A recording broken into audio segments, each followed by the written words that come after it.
My dear students of class 8, I hope you are all well and you have been doing well. I hoped to meet you after this vacation right in the school, but you know, due to the outbreak of coronavirus and government's order, we cannot meet at this moment physically in the school. So we have to continue this virtual classroom, right? I hope you have completed all the home tasks given by me before the vacation. So now we will continue this text, that is glimpses of the past. So what is a glimpse? A glimmer, right, of the past. So though you are studying English, here in this chapter we will talk about history, right, Indian history. So that colonial means history, okay.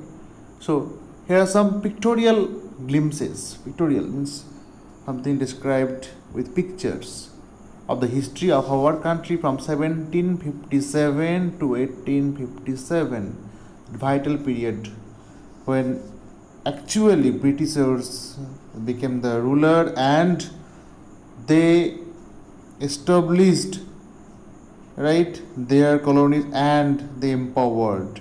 So these pictures and speech bubbles will help clarify your understanding of the conditions that led to the event known as the First War of Independence in 1857. So 1757, the Battle of Plassey, where the Britishers they confronted Sirajuddaulah, the last Nawab of Bengal, and after that they became the supreme power, right? So first we have to learn about the martyrs. At a function in Delhi, one lady is telling that, "Oh, my countrymen, let your eyes fill with tears as you recall the sacrifices of Indian martyrs." So, some days ago, 20 Jawans, 20 Indian army Jawans, they died in the confrontation between Chinese soldiers, right? So those who sacrifice their lives for the country, they are known as martyrs, okay. So, "O my countrymen, let your eyes fill with tears as you recall the sacrifices of Indian martyrs." So there is a song, you know, "ए मेरे वतन के लोगों जरा आँखों में भर लो पानी," right?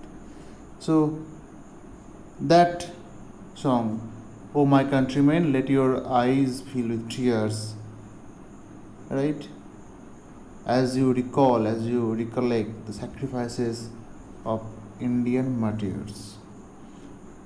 After that, we will move on to the second part, that is company's conquests.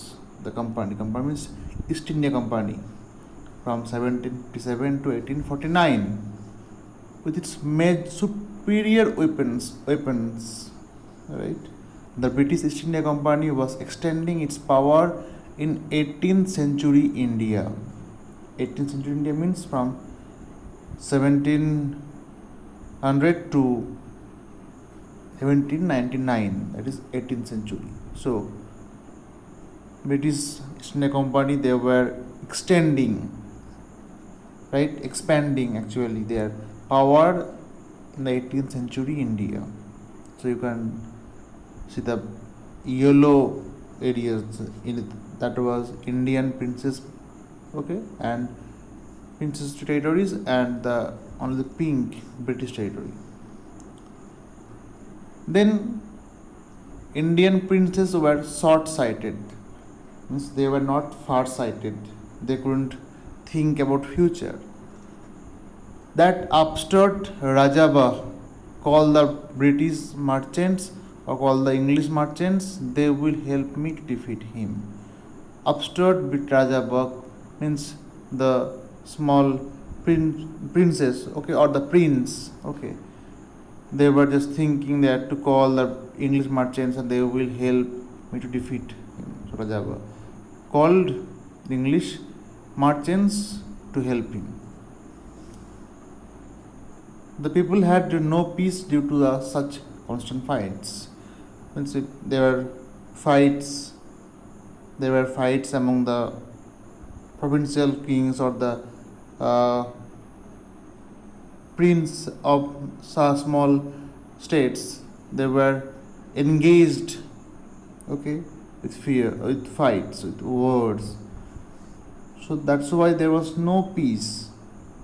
The rivalries helped the East India Company and it could easily subdue Indian princes one by one. So the rivalries between or among the princes or the prince, okay, or the kings, small kings, to help the British to subdue, to defeat, to win over the Indian kings, and then they just extend or expand their power. A far-seeing ruler like the brave Tipu of Mysore fought the British till he died fighting. The far-seeing, far-sighted ruler Tipu of Mysore fought till his last breath. So then how did Indians react to this conquest, the British conquest? How did people react? Someone was saying, thank God there is peace in the country now. So when the Britishers they empowered, the people were saying that, someone was saying that, thank God, peace in the country now, no more wars, no looting by thugs. That means the looted, okay, they were looting. So no more looting. It is God who sent the British. Someone was saying that it is God who sent the British. And one was saying that our destiny is linked with them. Our destiny or fortune is linked with them.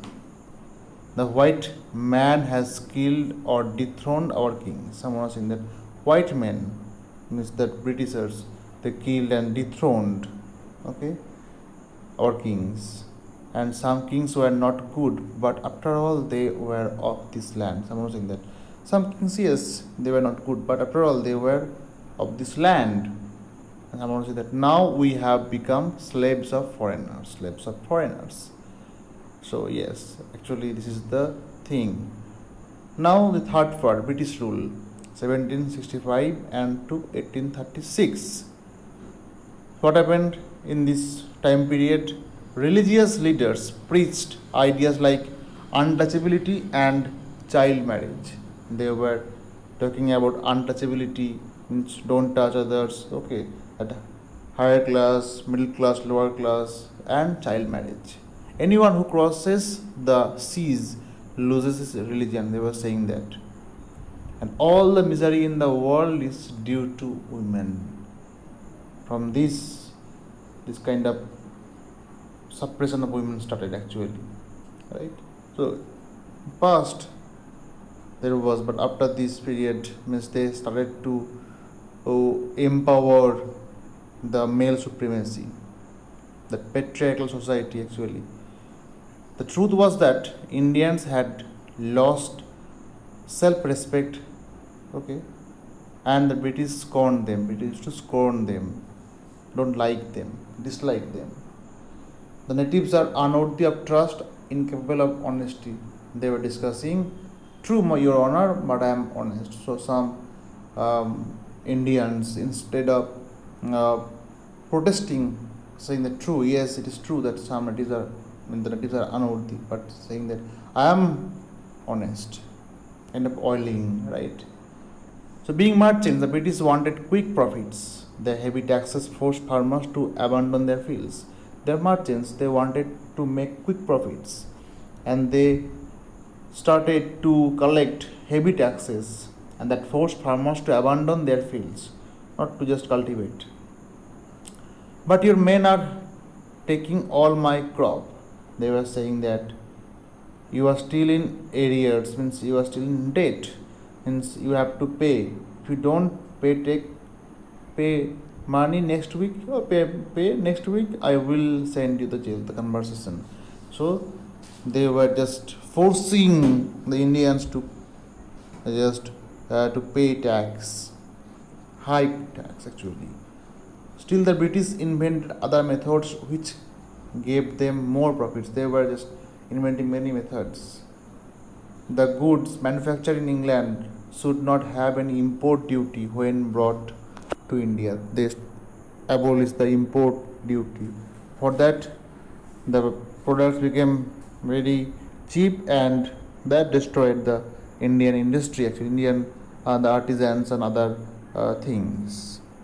A good idea. East India Company's laws began to cripple Indian industries. They were crippling, means destroying Indian industries. Inevitably, famines followed between 1822 to 1836. 15 lakh Indians died of starvation. Famine means a stage where people don't get food in a starvation period. Okay, so they and 15 lakh Indians died of starvation. The British policies ruined the export artisans, artists, and their business. The British policies. Then one very prominent figure, that is Raja Rammohn Roy. His time period is 1772 to 1833. Raja Rammohn Roy, or Rammohn Roy, a learned man from Bengal, understood what was wrong with the country.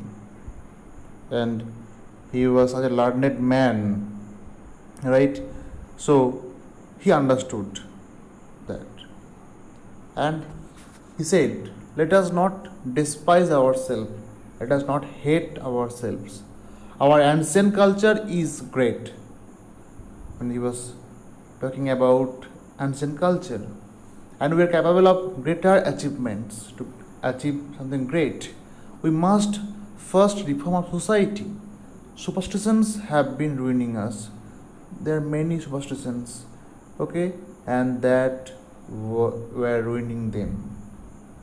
Then he told his wife Uma, okay, the name of his wife was Uma, and he told his wife what, that the cows are of different colors, but the color of their milk is the same.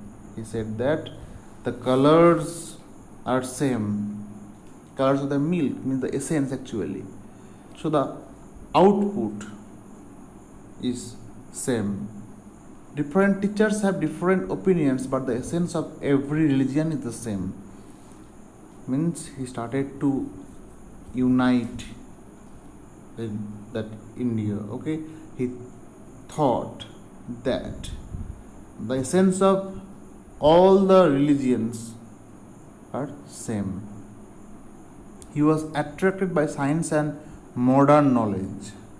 Okay, and knowledge should be practical and scientific. He was against superstition. He was attracted by science and modern knowledge. He started a newspaper, but the suspicious British stopped them in 1823. So to express his views, nowadays you have social media to express your views. That time he started a newspaper to express his views, but the Britishers stopped his publication. He crosses the seas and went to England to see what made British powerful.